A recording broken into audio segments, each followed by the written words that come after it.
So I was scrolling the other day and came across this thread: 50 ways to torture a narcissist.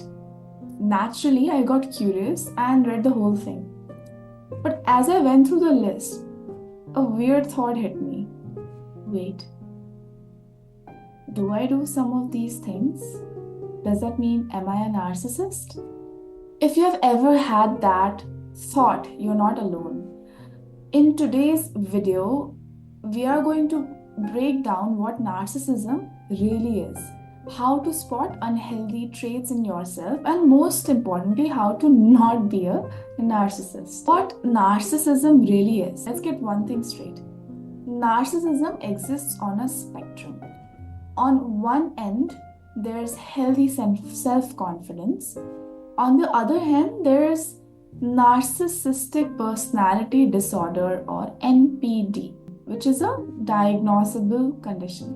But in between, that's where a lot of us might fall into narcissistic tendencies, things like struggling with criticism, needing validation, or lacking empathy in certain situations. The common misconception: just because you have some narcissistic traits does not mean you have full blown NPD.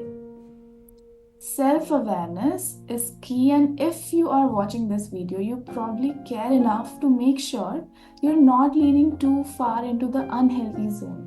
Red flags to watch out for. Here are a few signs that you might be showing narcissistic traits without realizing it. You struggle with taking accountability, blaming others instead of reflecting on your role in conflicts.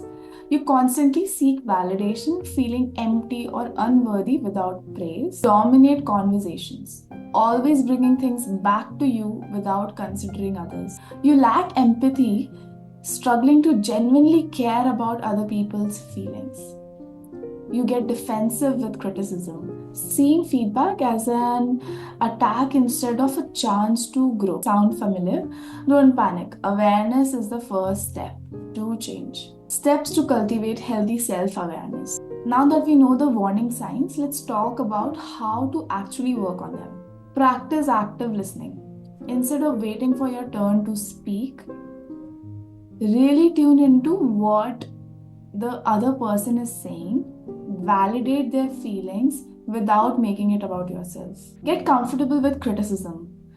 Instead of reacting defensively, ask yourself, is there truth in this? Can I learn from it?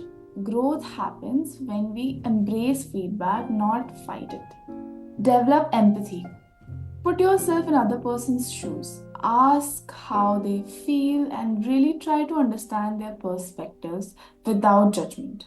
Fourth, shift from emotional validation to internal confidence. Self-worth shouldn't come from how many likes, compliments, or achievements you have. Work on feeling good about yourself without needing constant reassurance. Take responsibility for your actions. If you hurt someone, own it. Apologize genuinely. Being accountable is a sign of emotional maturity, not weakness. At the end of the day, we all have moments where we can be a little self-absorbed. The key is self-awareness, empathy, and a willingness to grow. If you have ever worried about being narcissist, that alone is a sign that you care enough to do better. What's one thing you have learned about yourself from this video? Comment down below and let me know. Go ahead, like, share, subscribe, and I'll see you in the next video. Bye bye, take care.